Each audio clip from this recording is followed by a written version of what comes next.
Bienvenidos de regreso a Biblia y Teología con el Dr. Larry Trotter. Esperemos disfruten el siguiente episodio.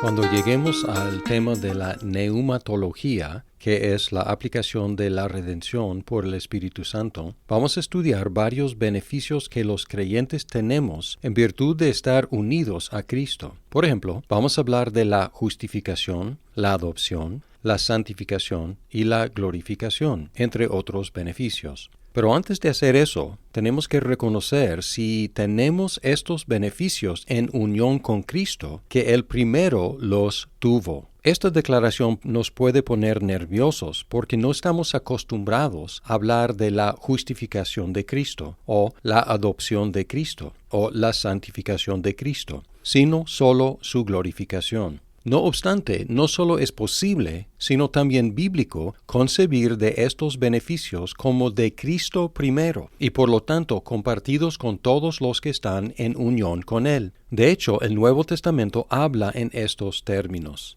Además, relaciona la resurrección de Cristo con su adquisición de estos beneficios. En otras palabras, vamos a explorar lo que la resurrección significó para Cristo, para poder hablar después sobre lo que significa para nosotros. Y en primer lugar, podemos decir que la resurrección fue la justificación de Cristo. En 1 de Timoteo 3:16 dice, indiscutiblemente grande es el misterio de la piedad. Él fue manifestado en la carne, vindicado en el Espíritu, contemplado por ángeles, proclamado entre las naciones, creído en el mundo, recibido arriba en gloria. Esta sección suena como un credo. Y esta palabra traducida vindicado es la que normalmente se traduce como justificado, es decir, declarado justo. Y es cierto que no se menciona la resurrección explícitamente acá, pero habla de la justificación de Cristo. Él fue manifestado en la carne, justificado en el Espíritu.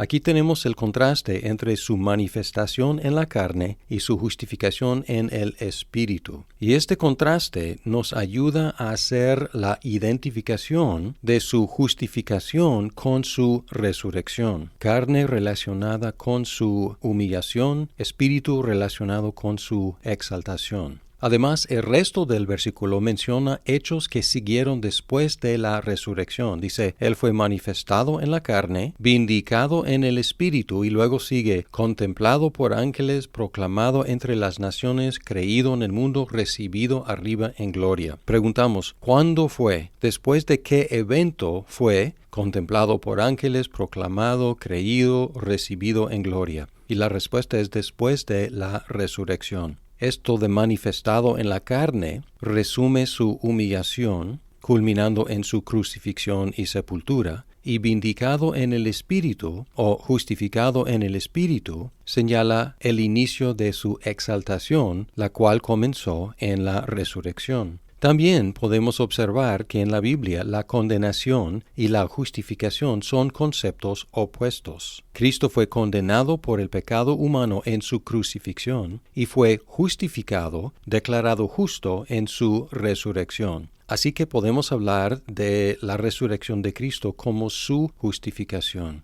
Además, podemos decir que la resurrección fue la adopción de Cristo. Romanos 1, 3 y 4. Dicen así, acerca de su Hijo, que nació de la descendencia de David según la carne, que fue declarado Hijo de Dios con poder, conforme al Espíritu de santidad, por la resurrección de entre los muertos, nuestro Señor Jesucristo. Aquí la palabra declarado normalmente se traduce como designado o constituido. Aquí dice fue declarado Hijo de Dios, pero es más fuerte, que fue designado Hijo de Dios o hasta constituido Hijo de Dios. Y aquí observamos el mismo contraste como en 1 de Timoteo 3:16 entre la carne y el Espíritu. Y aquí el Espíritu explícitamente está ligado con la resurrección. Dice que Cristo fue designado o constituido Hijo de Dios con poder por la resurrección. tenemos que reconocer que el Hijo eternamente ha sido el Hijo del Padre, y el Hijo encarnado, Jesucristo, fue declarado Hijo de Dios en su bautismo y en su transfiguración. Sin embargo, Cristo experimentó el abandono de Dios en su crucifixión y sepultura, y fue designado Hijo de Dios con poder en la resurrección.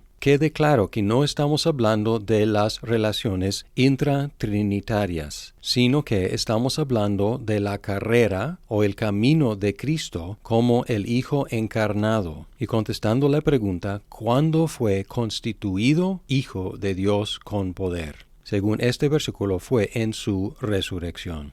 Además de ser su justificación y su adopción, también la resurrección de Cristo fue su santificación. Romanos 6, 9 al 11. Sabiendo que Cristo, habiendo resucitado entre los muertos, no volverá a morir. La muerte ya no tiene dominio sobre él, porque en cuanto a que él murió, murió al pecado, de una vez para siempre. Pero en cuanto él vive, vive para Dios. Así también ustedes considérense muertos para el pecado, pero vivos para Dios en Cristo Jesús. Cristo murió al pecado y fue librado del dominio de la muerte en su resurrección. Aquí indica que la muerte sí durante un tiempo tuvo dominio sobre él, en la muerte y en la sepultura, pero en su resurrección ya no tiene dominio sobre él el pecado y el resultado del pecado, la muerte. Su resurrección significa vivir para Dios. Como vamos a estudiar en la neumatología, la santificación es morir al pecado y vivir para Dios, exactamente lo que pasó con Cristo primero. Cristo sucumbió al dominio del pecado en su muerte y fue libertado de él en su resurrección para vivir para Dios. Podemos seguir estos versículos y decir que la resurrección de Cristo fue su propia justificación, adopción y santificación, además de ser, lo que es aún más obvio, su glorificación.